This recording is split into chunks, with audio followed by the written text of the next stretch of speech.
नमस्कार दोस्तों, welcome back to motor defined. मैं हूं आपका होस्ट और दोस्त सरिंदम घोष और एक बार फिर मैं आप लोगों के लिए एक राइड कंपैरिजन के साथ बिल्कुल हाजिर। और आज हम लोग यहां पर राइड कंपेयर करने वाले हैं new 2026 Bajaj Pulsar N160 single seat with USD model को with one of is toughest competitor in the segment आप कह सकते हैं, hero extreme 160R 2V stealth addition के साथ।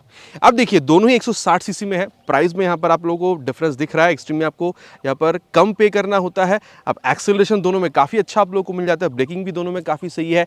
माइलेज में भी दोनों में बहुत ज़्यादा डिफरेंस नहीं है और इसीलिए यहाँ पर ये डाउट भी क्रिएट होता है कि फिर खरीदे कौन सी, एक्सट्रीम या फिर यहाँ पर N160। यही जो डाउट है आज मैं आप लोग यहाँ पर दूर करने की कोशिश करूँगा। बताऊँगा आप लोगों को दोनों बाइक में आप लोगों को कितनी चीज़ें सिमिलर मिल रही है, फीचर स्पेसिफिकेशन, प्राइस हो या माइलेज या फिर कितनी डिफरेंट है, और राइड कंपैरिजन तो करेंगे ही ताकि आप लोगों को क्लियर आइडिया वीडियो के एंड तक बनाने में हेल्प मिल जाए कि अगर आपको खरीदना है तो एक्सट्रीम खरीदना सही होगा या फिर यहां पर बजाज की पल्सर N160। और दोस्तों आगे बढ़ने से पहले very special thanks to SS Bajaj Krishnanagar and GP auto centre Krishnanagar for providing me this bikes, ताकि मैं आप लोगों तक यहां पर ये राइड कंपैरिजन पहुंचा सकूं। वेस्ट बंगाल के कृष्णनगर या आसपास के में अगर आप रहते हैं, कोई भी आप यहां पर बजाज केटीएम या हीरो हार्ली की प्रोडक्ट खरीदना चाहते हैं, शोरूम को आप डेफिनेटली कॉन्टैक्ट कर सकते हैं। डिटेल्स ऑलरेडी आप लोगों ने अपने स्क्रीन पर देख ली है। तो चलिए दोस्तों स्टार्ट करते हैं। दोस्तों राइड कंपैरिजन पे जाने से पहले दोनों ही बाइक की छोटी सी मैं आप लोगों के साथ यहाँ पर एक वॉक अराउंड शेयर करना चाहूंगा ताकि जो की डिफरेंसेस है ये मैं आप लोगों को बता सकूं। वैसे तो आप एक्सट्रीम 160R 2V देख रहे हो या फिर आप यहाँ पर N160 देख रहे हो, दोनों में आज मैं आप लोगों के लिए ब्लैक कलर लेकर आया हूँ। बाकी एक्सट्रीम में तो इसको स्टेल्थ एडिशन भी कहा जाता है। बाकी अगर आप लोग कलर वेरिएंट देखते हैं तो स्टेल्थ एडिशन में यहाँ पर आप लोगों को ये ब्लैक कलर दिख ही रहा है। बाकी 2V में आप लोगों को यहाँ पर एक व्हाइट कलर जो है ये भी आप लोगों को यहाँ पर दिख जाएगा। बाकी अगर आप लोग N160 में आते हैं 4 से 5 कलर वेरिएंट आप लोगों को यहाँ पर भी मिल जाता है। वेरिएंट के हिसाब से डिपेंड करता है आप सिंगल सीट ले रहे हैं या फिर आप यहाँ पर स्प्लिट सीट पर जा रहे हैं। बाकी प्राइस अगर आप लोग देख रहे हैं तो एक्सट्रीम के मुकाबले यहाँ पर N160 में आप लोग यहाँ पर 15 से 16 हज़ार रुपये आप लोग यहाँ पर ज़्यादा पे करेंगे। अब आप ये क्यों कर रहे हैं, क्या चीज़ आपको यहाँ पर खास मिल रहा है, बात करेंगे इसके बारे में। सबसे पहले अगर फ्रंट व्यू से यहाँ पर शुरुआत करी जाए, दोनों में यहाँ पर आप लोग को एलईडी हेडलैम्प का सेटअप मिलेगा। लेकिन N160 में खास ये कि यहाँ पर आप लोग को प्रोजेक्टर मिल रहा है, तो डेफिनेटली रात के टाइम पर आप लोग यहाँ पर बेटर लाइट बिल्कुल मिलने वाला है। बाकी अगर आप लोग यहाँ पर टर्न इंडिकेटर देख रहे हैं, दोनों में ही एलईडी है। लेकिन एक्सट्रीम के पास खास ये है कि यहाँ पर आप लोग को हज़ार्ड लैम्प बिल्कुल मिलने वाला है। इसके अलावा अगर आप लोग सस्पेंशन देख रहे हैं तो यहाँ पर एक्सट्रीम में आप लोगों को टेलीस्कोपिक फोक मिल रहा है, N160 में आप लोगों को यहाँ पर ये यूएसडी मिल रहा है। बाकी अगर आप लोगों को एक्सट्रीम में यूएसडी चाहिए तो आप लोगों को 4V मॉडल पर जाना पड़ेगा, तो यहाँ पर भी एक डिफरेंस क्रिएट होती है। इसके अलावा अगर आप लोग देख रहे हैं दोनों में ही यहाँ पर आप लोगों को ये फाइबर का जो मडगार्ड है ये आप लोगों को मिल जाएगा। 100/80 सेक्शन का tyre with 17 inches of alloy wheel, ये भी आप लोगों को दोनों में मिलेगा। लेकिन जब आप सेफ्टी पर जा रहे हैं तो अगेन एक्सट्रीम में यहाँ पर आप लोगों को सिंगल चैनल एबीएस मिलता है। डुअल चैनल एबीएस के लिए आप लोग को यहाँ पर 4V मॉडल पर जाना पड़ेगा।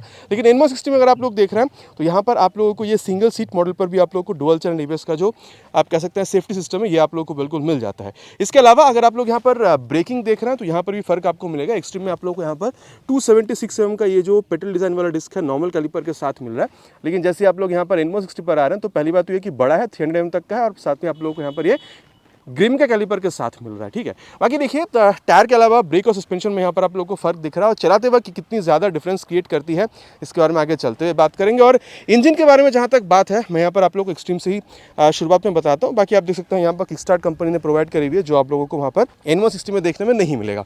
बाकी यहाँ पर आप लोगों को 163.2 cc single cylinder 2 valve air cool फिलेटेड इंजन आप लोगों को यहाँ पर मिलेगा। 15 PS की पावर, 14 Nm टॉर्क के साथ। वहीं अगर आप लोग N160 पर आ रहे हैं यहाँ पर आप लोग को 164.82 cc single cylinder SOHC 2 valve air cool फिलेटेड इंजन आप लोगों को मिल जाएगा। कॉन्फ़िगरेशन दोनों में सेम है लेकिन पावर फिगर यहाँ पर आप लोगों को ज़्यादा मिलेगा। यहाँ पर आप लोगों को 16 PS तक का पावर मिल जाएगा। यहाँ पर आप लोगों को 14.65 Nm तक का जो टॉर्क है ये आप लोगों को मिल जाएगा। बाकी यहाँ पर आप लोगों को स्लिप एंड असिस्ट क्लच नहीं मिलता है, लेकिन N160 में आप लोगों को स्लिप एंड असिस्ट क्लच भी मिलता है।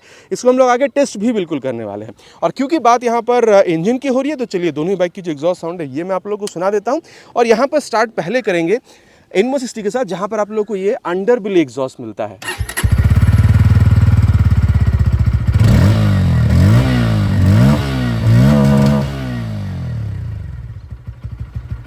तो ये था यहाँ पर N160 की आवाज़। और अब मैं आप लोगों को यहाँ पर जो एक्सट्रीम है इसकी भी आवाज़ सुना दूँ।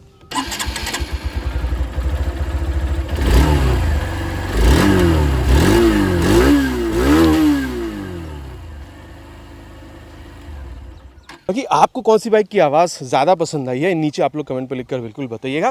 बाकी अगर आप लोग टेल लैम्प देख रहे हैं, दोनों में आप लोग को एलईडी टेल लैम्प मिल जाएगा। यहाँ पर हज़ार्ड है तो दोनों लाइट एक साथ जल रही है। यहाँ पर एलईडी टर्न इंडिकेटर, लेकिन वहाँ पर हज़ार्ड नहीं है। ऑलरेडी मैंने आप लोगों को बताया है। यहाँ पर आप लोगों को मडगार्ड मिल रहा है, यहाँ पर आपको टायर हगर नहीं मिल रहा है एक्सट्रीम में, लेकिन आप लोगों को N160 में आप लोगों को टायर हगर मिल जाता है। बाकी रियर टायर दोनों में आप लोगों को 130/70 सेक्शन तक का मिल जाता है with 17 inches of alloy wheel. लेकिन अगर आप लोग यहाँ देख रहे हैं तो आप लोगों को मैं एक चीज़ यहाँ पर जो बताना चाहूँगा, आप लोग यहाँ देखिए, आप लोगों को ये रेडियल टायर मिल रहा है, जो अगेन अगर आप लोग वहाँ पर N160 में जाते हैं तो वो रेडियल चीज़ आप लोगों को नहीं मिलता है। बाकी रेडियल है तो माना जाता है कि ग्रिप अच्छी बनती है और हल्का सा बेहतर आप लोगों को माइलेज मिलता है। इस बारे में आगे हम लोग चलाते हुए बात करेंगे। लेकिन हाँ, अगर आप लोग यहाँ पर डिस्क देख रहे हैं तो आप लोगों को N160 में 230 तक का मिल रहा है, एक्सट्रीम में आप लोगों को यहाँ पर 220 तक का मिलेगा। बाकी दोनों में आप लोग देख सकते हैं यहाँ पर ये जो एडजस्टेबल आप लोगों को मोनोशॉक सस्पेंशन वाला सेटअप है, ये आप लोगों को दोनों में मिल जाएगा। बाकी आप देख सकते हैं यहाँ पर जो साइड गार्ड है दोनों में आप लोगों को मिल जाएगा। लेकिन अगर आप लोग देख रहे हैं तो ये जो लेडीज फुटरेस्ट है आप लोग को N160 में ऑलरेडी मिल रहा है, जो आप लोगों को एक्सट्रीम में यहाँ पर अलग से इंस्टॉल करवाना पड़ सकता है। इसके अलावा बॉक्स सिस्टम स्विंग आर्म आप लोग को दोनों में मिलेगा, ओपन चीज सिस्टम दोनों में है, main stand side stand with side stand cut off sensor ये भी आप लोगों को दोनों में ही मिल जाएगा। सीट हाइट अगेन आप लोग को यहाँ पर दोनों में 790 तक का मिल जाएगा और दोनों में ही आप लोग को यहाँ पर सिंगल सीट भी मिल रहा है, तो दोनों में ही आप लोग अगर लेडीज़ को बिठाकर चला रहे हैं तो प्रॉब्लम नहीं होनी चाहिए। बाकी N160 में ये जो इंक्लिनेशन है थोड़ा कम है, इंक्लिनेशन यहाँ पर आपको थोड़ा सा ज़्यादा मिलेगा। इसके अलावा अगर आपकी हाइट अराउंड 5'4", 5'5" तक की है तो भी आप लोग दोनों बाइक को मैनेज कर पाएंगे, बहुत ज़्यादा प्रॉब्लम नहीं होनी चाहिए। और टैंक यहाँ पर एक्सट्रीम में 12 है और N160 में आप लोग वहाँ पर 14 लीटर तक का मिल जाएगा। माइलेज दोनों में मोटा मोटा 40 से 45 के बीच में आप लोग एक्सपेक्ट कर सकते हैं। ग्राउंड क्लियरेंस अगर आप लोग देख रहे हैं तो एक्सट्रीम में 167 और N160 में आप लोग को 165 तक का मिल जाएगा। और वेट में यहाँ पर आप लोग को फर्क मिलेगा, एक्सट्रीम में काफ़ी कम है, 139.5 और 141 किलोग्राम के आसपास आप लोग को मिल जाएगा, क्योंकि यहाँ पर डुअल डिस्क है। सिंगल डिस्क की अगर आप लोग जा रहे हैं वेरिएंट पे तो 139.5 किलोग्राम का आता है, वहाँ से 2 से 3 किलोग्राम यहाँ पर और ज़्यादा आप लोग पकड़ लीजिए। लेकिन यहाँ पर जब आप आ रहे हैं तो अगेन यहाँ पर आप लोग को 10 से 12 किलोग्राम ज़्यादा मिल रहा है, 152 से 3 किलोग्राम तक का आप लोग को N160 में मिल जाएगा। तो यहाँ डिफरेंस आप लोगों को काफ़ी ज़्यादा दिख रहा था। लेकिन वही अगर आप लोग यहाँ पर इसकी हैंडल बार या फिर मीटर कंसोल देखते हैं तो ये भी मैं आपको बता दूँ, हैंडल बार यहाँ पर काफ़ी स्ट्रेट है, जो वहाँ पर थोड़ी सी अंदर की तरफ है। बात करेंगे इसके बारे में चलाते हुए। बाकी इसको एक बार ऑन ऑलरेडी है, ये high beam low beam pass out का स्विच आपको मिल रहा है, टर्न सिग्नल्स और हॉर्न कुछ इस तरीके से है। हज़ार्ड लैम्प के लिए स्विच है, किल स्विच, स्टार्ट स्विच एक साथ आपको मिल रहा है। बाकी मैंने आपको यहाँ पर जो इग्निशन साउंड है वो मैंने ऑलरेडी आपको बता दिया, एग्जॉस्ट साउंड। यहाँ पर जो मोबाइल चार्जिंग पोर्ट है ये आपको मिल जाएगा, सी टाइप नहीं है, नॉर्मल है। और यहाँ पर आप लोगों को ये डिजिटल तो मिल रहा है, लेकिन ब्लूटूथ जो है ये आप लोगों को नहीं मिल रहा है, इसके लिए आप लोगों को 4B पर जाना पड़ेगा। बाकी स्पीड ऑटो को गियर पुश सेंसर ये सारी चीज़ें जो है ये आप लोगों को यहाँ पर बिल्कुल मिल रहा है। बाकी अगेन कह दूँ, आयना कितना ज़्यादा रियर व्यू बेहतर दिए इसके बारे में आगे चलते हुए बात करेंगे। यहाँ पर भी एक बार ऑफ करके अगर मैं ऑन करूँ, यहाँ पर high beam low beam pass out के लिए स्विच एक साथ है, टॉगल करने के लिए यहाँ पर M की बटन है, टर्न सिग्नल और हॉर्न यहाँ पर हल्की सी लाउडर आप कह सकते हैं। किल स्विच यहाँ पर आप लोगों को मिल रहा है, नीचे इंजन ऑन करने का स्विच, यहाँ भी एग्जॉस्ट साउंड मैंने आप लोगों को सुना दिया है। बाकी मोबाइल चार्जिंग पोर्ट नॉर्मल वाला यहाँ पर भी आप लोगों को मिल जाएगा और यहाँ पर भी आप लोगों को ये डिजिटल मिल रहा है, प्लस यहाँ पर ब्लूटूथ भी है। नेविगेशन अपडेट इस्तेमाल नहीं कर पाएंगे, लेकिन अगर आप यहाँ पर बजाज की राइड कनेक्ट आपको मोबाइल में डाउनलोड इंस्टॉल करके थ्रू ब्लूटूथ इसके साथ अगर जोड़ रहे हैं तो कॉल एसएमएस अलर्ट जो है ये आप लोग बिल्कुल यहाँ पर इस्तेमाल कर पाते हैं। तो यहाँ तक मोटा मोटा दोनों बाइक में आप लोगों को चीज़ें मिलकर इस बारे में मैंने आप लोगों को बता दिया है। और अब मैं आप लोगों को यहाँ पर प्राइस के बारे में बता दूँ, 1,39,500 के आसपास आप लोगों को यहाँ पर आप कह सकते हैं ये जो एक्सट्रीम 160R 2V की स्टेल्थ एडिशन, इसके लिए आपको पे करना होगा। अगर आप लोग सिंगल डिस्क एडिशन पर जाते हैं 4 से 5 हज़ार रुपये वहाँ पर और कम है। 1,39,500 यहाँ पर आप लोगों को 1,55,000 रुपीज़ तक यहाँ पर आप लोगों को N160 के लिए पे करना होता है। ऑन रोड प्राइस की मैं बात कर रहा हूँ, ये विदाउट एक्सेसरीज की प्राइस है। बाकी आपकी रेट में डिफरेंट हो सकती है depending upon insurance and RTO charges. तो अगर आपको आपकी रेट की प्राइस जाननी है, नीचे प्लीज़ कमेंट पर लिखकर बताइएगा, मैं कोशिश करूँगा आप लोगों को प्राइस के साथ रिप्लाई करने की। बाकी मैंने आप लोगों को मेरे एरिया के हिसाब से यहाँ पर जो प्राइस है वेस्ट बंगाल कृष्णनगर के हिसाब से अप्रॉक्सीमेटली ऑन रोड प्राइस मैंने आपको बताया है। मोटा मोटा बात कर चुके हैं दोनों बाइक में क्या है नहीं है। चलिए अब राइड पर चलते हैं, फिर समझते हैं दोनों बाइक में चलते वक्त कितनी डिफरेंस आप लोगों को फील होती है। और दोस्तों अब यहाँ पर राइड कंपैरिजन की शुरुआत करेंगे with this extreme 160R 2V stealth edition model. बाकी मैंने आप लोग को ऑलरेडी यहाँ पर बताया है, seat height is close to 790। So अगर आपकी हाइट अराउंड 5'4", 5'5", मैक्सिमम 5'6" तक की हुई तो भी आप लोगों को यहाँ पर प्रॉब्लम नहीं होना चाहिए। बाकी आप देख सकते हैं रेयर फिटेड फुटपैग आप लोगों को मिल रहा है। सीट इज़ कंफर्टेबल, सॉफ्ट बहुत ज़्यादा नहीं है, हार्ड भी बहुत ज़्यादा नहीं है और आप यहाँ पर ऑलमोस्ट अपराइट ही बैठ रहे हैं, बहुत ही हल्का सा झुक रहा है। बाकी हैंडल बार काफ़ी चौड़ी है और स्पेस में कमी आप लोगों को नहीं होगा, चाहे आप राइड कर रहे हो या फिर आप पिलियन के साथ यहाँ पर राइड क्यों ना कर रहे हो। तो ये था यहाँ पर इसकी इनिशियल इंप्रेशन। और चलिए अब यहाँ पर राइड को स्टार्ट करते हैं, फर्स्ट गियर। और ये देखिए इनिशियल में तो भाई यहाँ पर खींचने में मज़ा आपको बिल्कुल आने वाला है। बाकी कंपनी का तो ये भी दावा है 0 to 60 इंचेस 4.7 सेकेंड्स। बाकी इसको हम लोग आगे बिल्कुल यहाँ पर ट्राई करने वाले हैं एक्सीलरेशन टेस्ट के दौरान। बाकी मैं आप लोगों को बता दूं, अगर आप लोग यहाँ पर ये क्लच देख रहे हैं is on the mid side, हल्का सा एफर्ट आप लोगों को, मतलब जैसे आप यहाँ पर इसको प्रेस कर रहे हैं तो बहुत ज़्यादा सॉफ्ट नहीं है, बहुत ज़्यादा हार्ड भी नहीं, is on the mid side.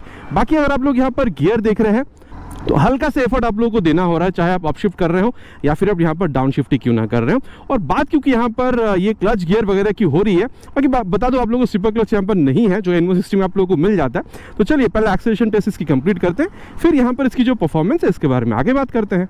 Will start the acceleration test with 3 horns.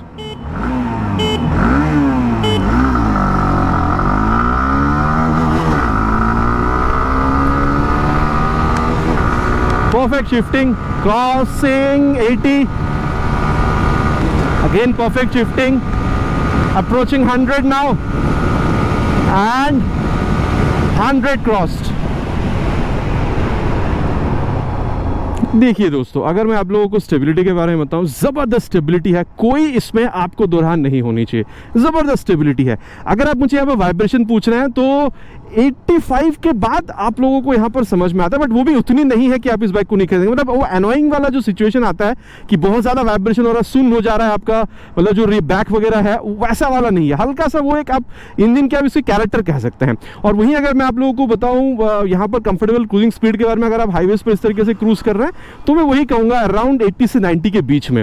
और अगर आप माइलेज देख रहे हैं, ऑलरेडी मैंने कहा है 40 से 45 के बीच में आप लोग इजीली यहाँ पर एक्सपेक्ट कर सकते हैं। और दोस्तों अब बात करेंगे यहाँ पर N160 की। पहले आप लोगों ने एक्सट्रीम 160 या 2V स्टेल्थ एडिशन देख ली थी, अब यहाँ पर N160 की बात करते हैं। सीट हाइट ऑलमोस्ट आप लोगों को सिमिलर यहाँ पर मिलेगा, लेकिन डिफरेंस है सीट अगर आप लोग देख रहे हैं तो एक्सट्रीम आप लोगों को थोड़ा सा और ज़्यादा सॉफ्ट मिल रहा था। देखिए कंफर्टेबल है, सॉफ्ट हार्ड वहाँ पर भी नहीं था, कंफर्टेबल था, लेकिन अगर आप N160 के मुकाबले वहाँ देख रहे हो तो वहाँ पर आपको थोड़ा सा ज़्यादा सॉफ्टर दिख रहा था। अब देखिए यहाँ पर आप लोगों को थोड़ा सा झुकना हो रहा है, हैंडल बार वहाँ पर स्ट्रेट था, यहाँ पर थोड़ी सी इंक्लाइंड है, तो स्पोर्टी फील जो यहाँ पर आप लोगों को ज़्यादा मिल रहा है। बाकी रियर फिट और फिट पैक तो दोनों में आप लोगों को मिल रहा है। बाकी स्पेस अगर आप लोग देख रहे हैं तो अगेन दोनों में सिमिलर नहीं है, इतनी सारी डिफरेंट है, लेकिन स्पेस आप लोगों को दोनों में सिमिलर मिलेगा। चाहे आप बैठ रहे हो पिलन आराम से आप बैठ सकते हैं, स्पेस की कमी यहाँ पर नहीं है, और दोनों में आप लोग को सिंगल सीट ही मिल रहा है। बाकी यहाँ पर स्प्लिट सीट के लिए आप लोग को टॉप मॉडल पर जाना पड़ेगा।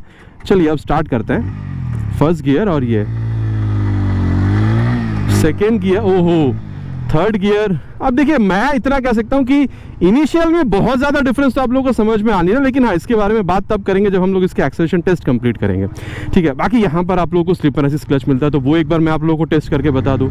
जैसे कि मैं अभी यहाँ पर थर्ड गियर पर हूँ, और अगर मैं यहाँ पर थर्ड से 2 पे जा रहा हूँ, आप देख सकते हैं मैंने यहाँ पर 60 के ऊपर ले जाकर इसको प्रेस किया है, लेकिन यहाँ पर जैसे ही मैंने क्लच छोड़ा है, यहाँ पर किसी तरीके से कोई रियर टायर का लॉक या फिर ब्लॉक होना, ऐसा मुझे यहाँ पर कुछ चीज़ समझ में नहीं आ रहा। मतलब रियर टायर यहाँ पर लॉक होकर यहाँ पर स्लिप हो गई है, ऐसा कोई फील जो है मुझे यहाँ पर समझ में आया नहीं है।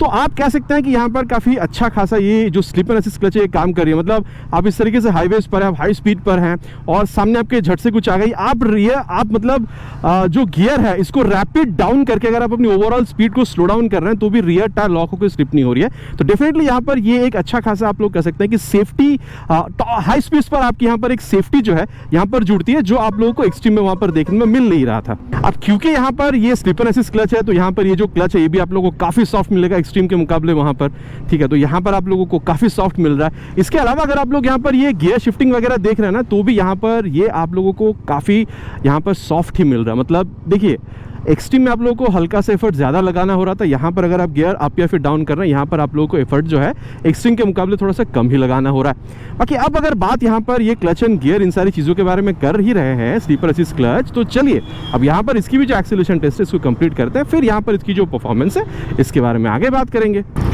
Will start the acceleration test with 3 horns.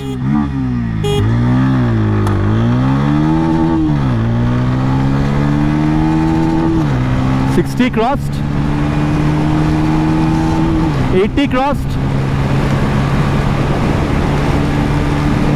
approaching 100 and 100 crossed। अब देखिए पहली बात तो ये है, अगर आप यहाँ पर वाइब्रेशन या फिर आप स्मूथनेस की अगर बात कर रहे हैं तो मैं कहूँगा एक्सट्रीम भी बहुत बढ़िया था। यहाँ पर आप लोगों को हल्की सी और यहाँ पर ये स्मूथ दिखाई देगी, मतलब 90-95 पर भी यहाँ पर बहुत ज़्यादा वाइब्रेशन नहीं है। बाकी स्टेबिलिटी देखिए दोनों में आप लोगों को काफ़ी अच्छा खासा मिल जाएगा। और अगर आप लोग यहाँ पर कंफर्टेबल क्रूजिंग स्पीड देख रहे हैं, यहाँ पर मैं 95 तक भी मैं कहूँगा, जो वहाँ पर 80 से 90 के बीच में कह रहा था, यहाँ पर मैं 95 भी कहूँगा अगर आप लोग इस तरीके से हाईवे पर क्रूज करना चाहते हैं तो। और वहीं अगर मैं आप लोगों को यहाँ पर समरी बताऊँ तो देखिए इनिशियल में शायद एक्सट्रीम हल्की सी बेहतर है, बाकी वो आप लोगों ने ऑलरेडी देख लिया यहाँ पर टेस्ट के दौरान। मैंने आपको दोनों में 0 to 60 कितने सेकंड में अचीव हो रही है बाइक में, मैंने आपको बताया है। लेकिन हाँ, अगर आप लोग यहाँ पर टॉप स्पीड तक जा रहे हैं तो मैं कहूंगा कि यहाँ पर Envo 60 आप लोगों को हल्का सा बेहतर टॉप स्पीड जो है बिल्कुल निकाल कर दे सकती है।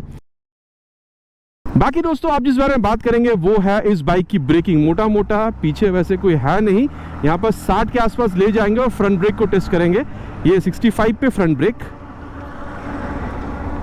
ठीक है, गजब का ब्रेकिंग मिलता है, इसमें कोई दुरा नहीं है। मतलब अभी तो मुझे एबीएस फील नहीं हुआ, लेकिन फ्रंट ब्रेक में एबीएस है, वक्त आने पर एबीएस भी आप लोगों को काम करता हुआ दिखेगा। लेकिन फ्रंट ब्रेक अगर आप लोग देख रहे हैं, ब्रेक बाइट जो है ये आप लोगों को यहाँ पर काफी अच्छा खासा मिल जाता है। मतलब मेरे हिसाब से तो ये 60-70-80 जिस स्पीड पर हम लोग नॉर्मली या रेगुलरली हम लोग चलाते हैं बाइक को, उस स्पीड पर आप लोग आराम से आप कह सकते हैं कि कॉन्फिडेंटली ब्रेकिंग आप कर सकते हैं फ्रंट ब्रेक की अगर बात करी जाए तो। और रियर ब्रेक की जहाँ तक बात है, एक बार इसको भी हम लोग यहाँ पर प्रेस करके देख ले। मोटा मोटा वैसे पीछे कोई है नहीं, वही 50 के ऊपर ले जाकर 55 पे ले जाकर रियर ब्रेक डेफिनेटली देखिए 220 mm का आप लोगों को यहाँ पर डिस्क ब्रेक मिल रहा है। अब देखिए, जैसे मैं हर वक्त कहता हूँ, प्रोग्रेसिव ही है। जब रियर ब्रेक पे पैर रख रहे हैं, हल्का सा स्पीड स्लो डाउन होता हुआ नजर आ रहा है, रियर ब्रेक की बात कर रहा हूँ। लेकिन आप लोगों को वो जो फील है वो समझ में आ रहा है कि स्पीड स्लो हो रही है अगर आप लोग रियर ब्रेक पे पैर रख रहे हैं तो ये था रियर ब्रेक के बारे में। बाकी पीछे कोई है नहीं। रियर के संग संग बात एक बार फ्रंट ब्रेक को मैनुअली अप्लाई करके देख ले, 50 के ऊपर ले जाकर और ये 60 पे ले जाकर रियर विद फ्रंट। ये ब्रेक तो आप लोगों को यहाँ पर तगड़ा मिल रहा है, इसमें कोई दुरा नहीं है। मतलब स्पेशली रियर के संग संग बाद जब आप फ्रंट ब्रेक को अप्लाई कर रहे हैं तो आप लोगों को यहाँ पर तगड़ा ब्रेकिंग मिल रहा है, इसमें कोई दुरा नहीं है। और अब जिस बारे में बात करेंगे वो है इस बाइक की ब्रेकिंग। पीछे वैसे कोई है नहीं, मोटा मोटा पहले क्राउड को क्लियर करते हैं, फिर ये 64 पे ले जाके फ्रंट ब्रेक। देखिए मैं कहूँगा वेट यहाँ पर एक डेफिनेट फैक्टर आता है। वहाँ पर भले ही 276 का था, लेकिन वेट वहाँ पर आप लोगों को 140 के आसपास मिल रहा था, यहाँ पर 152 है, तो 10-12 किलोग्राम यहाँ पर आप लोगों को ज़्यादा मिल रहा है। अब फिर भी अगर आप ब्रेकिंग कर रहे हैं तो कौन सा आपको बेहतर फील हो रहा है? मैं कहूँगा देखिए एक्सट्रीम में भी लाजवाब ब्रेकिंग है, यहाँ पर आप लोग हल्का सा बेहतर एक्सपेक्ट कर सकते हैं। बहुत ज़्यादा डिफरेंस नहीं, वो 19-20 का फर्क कहूँगा, लेकिन यहाँ पर हल्की सी बेहतर आप एक्सपेक्ट कर सकते हैं। और अब जो रियर ब्रेक है इसको भी एक बार टेस्ट कर ले, पीछे वैसे कोई है नहीं, और ये 60 के आसपास ले जाकर रियर ब्रेक। अब देखिए ये मैं कहूँगा वैसे तो प्रोग्रेसिव इन जनरल अगर देखा जाए, लेकिन अगर आप एक्सट्रीम के मुकाबले देख रहे हैं, फिर मैं कहूँगा एक्सट्रीम में जो आप रियर ब्रेक पे पैर रख रहे हैं तो हल्का सा वो जो स्पीड स्लो डाउन हो रही है वो फील आप लोगों को एक्सट्रीम में ज़्यादा फील हो रहा था इसके मुकाबले। भले ही वहाँ पर 220 की है, यहाँ पर 230 का आप लोगों को ब्रेक डिस्क क्यों ना मिल रहा हो, लेकिन वहाँ पर क्या अगर आप उस ब्रेक को प्रेस कर रहे हैं तो ऐसा हो सकता है कि at some point of time शायद वो लॉक हो जाए या फिर रियर टायर स्लिप हो जाए, बिकॉज वहाँ पर एबीएस नहीं है। लेकिन क्योंकि यहाँ पर एबीएस है तो अगर आप इसको दबा कर भी प्रेस कर रहे हैं रियर ब्रेक को, तो भी यहाँ पर ये लॉक होकर स्लिप होने वाली चीज़ जो है बिकॉज ऑफ एबीएस आपको नहीं मिलेगा। तो ज़्यादा कॉन्फिडेंस जो आप लोगों को यहाँ पर मिल रहा है, लेकिन डेफिनेटली थोड़ा सा बेहतर ब्रेकिंग अगर आप रियर ब्रेक से एक्सपेक्ट कर रहे हैं तो वो आप लोगों को वहां पर एक्सट्रीम में मिल जाएगा। अब रियर के संग संग बाद एक बार फ्रंट ब्रेक को अप्लाई करके देख ले, पीछे वैसे कोई है नहीं, वही 60 के आसपास ले जाकर रियर विद फ्रंट 63 पे। हाँ, ओवरऑल ब्रेकिंग मैं कहूंगा अगर आप लोग देख रहे हैं तो यहाँ पर आप लोगों को हल्का सा बेहतर देखने में मिलेगा। अगेन कहूंगा बहुत ज्यादा डिफरेंस नहीं है, लेकिन यहाँ पर हल्का सा बेहतर ब्रेकिंग जो ओवरऑल अगर देखा जाए तो ये आप लोग यहाँ पर बिल्कुल एक्सपेक्ट कर सकते हैं। बात अब सस्पेंशन की करते हैं। देखिए यहाँ पर आप लोगों को टेलीस्कोपिक फोक और रियर में आप लोगों को मोनोशॉक मिल रहा है, तो मैं कहूँगा देखिए अगर आप देख रहे हैं तो यहाँ पर स्टिफ से मिड के बीच में है, चाहे आप फ्रंट देख रहे हो चाहे आप रियर देख रहे हो, मतलब high speed top speed cornering आप आराम से कर सकते हैं, स्टेबिलिटी काफ़ी सही है।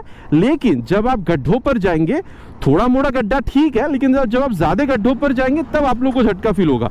लेकिन भले यहाँ पर मोनोशॉक सस्पेंशन का सेटअप है, लेकिन ऐसा नहीं कि गड्ढे पर जाते से बहुत ज़्यादा झटका दे रही है। छोटा मोटा गड्ढा अगर ये तो ये एब्जॉर्ब भी करती है, बहुत ज़्यादा झटका आप लोगों को दे रही है। छोटे मोटे गड्ढों पर ऐसा नहीं है, ज़्यादा गड्ढों पर जब आप जाते हैं तब आप लोगों को झटका जो है ज़्यादा फील होता है। ठीक है, बाकी अगर आप ओवरऑल फील देख रहे हैं इस तरीके से जब आप खेलने की कोशिश कर रहे हैं इस बाइक के साथ, तो ये जो 139.5 141 किलोग्राम तक इस यहाँ पर आप बाइक की वेट मांग कर चल सकते हैं। तो ये जो वेट है आप लोगों को बहुत ज़्यादा यहाँ पर ये फील नहीं हो रहा है, ठीक है, और इधर उधर भाग भी नहीं जा रही जब आप खेलने की कोशिश कर रहे हैं, बाइक आपकी कंट्रोल में है। बाकी आप देख सकते हैं रियर व्यू मिरर काफ़ी अच्छा खासा आप लोगों को रियर व्यू दे रही है, स्पीडो ऑटो टैको ये सब चीज़ आप लोगों को मिल रहा है, ठीक है। गियर पोजिशन जो सेंसर है ये भी आप लोगों को मिल जाता है, और अगर आपको ब्लूटूथ चाहिए तो आप लोगों को 4V पर जाना पड़ेगा। बाकी मोबाइल चार्जिंग पोर्ट तो यहाँ पर आपको मिल ही रहा है। मैं तो कहूँगा देखिए जिस तरीके से एक्सीलरेशन दे रही है, जिस तरीके से ब्रेकिंग दे रही है, आप अगर चाहें तो सिटी राइड के लिए तो आप इस बाइक को खरीद रहे हैं, चाहे आप यूज़ कर रहे हो या फिर आप पिलन के साथ यूज़ क्यों ना कर रहे हो। लेकिन कभी अगर ओकेशनल लॉन्ग राइड का प्लान बन भी गया इस तरीके से हाईवेज पर, तो भी मेरे ख्याल से आप पिलन के साथ निकल सकते हैं। प्रॉब्लम मेरे हिसाब से आप लोगों को नहीं होनी चाहिए।